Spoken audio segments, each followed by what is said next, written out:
লোকে আমায় ভালোই বলে, দিব্যি চলন সই। দোষের মধ্যে একটু নাকি মিথ্যে কথা কই।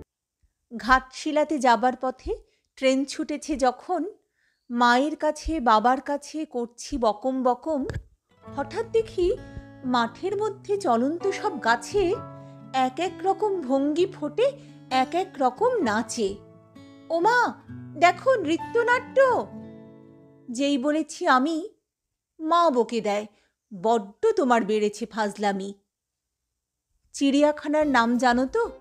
আমার সেজ মেশর আদর করে দেখিয়েছিলেন পশুরাজের কেশর।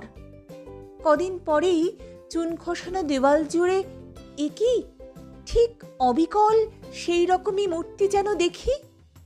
ক্লাসের মধ্যে যেই বলেছি সুরঞ্জনার কাছে, জানিস আমার ঘরের মধ্যে সিংহ বাঁধা আছে, শুনতে পেয়ে দিদিমণি অমনি বলেন, শোনো, এসব কথা আবার যেন না শুনি কক্ষনো।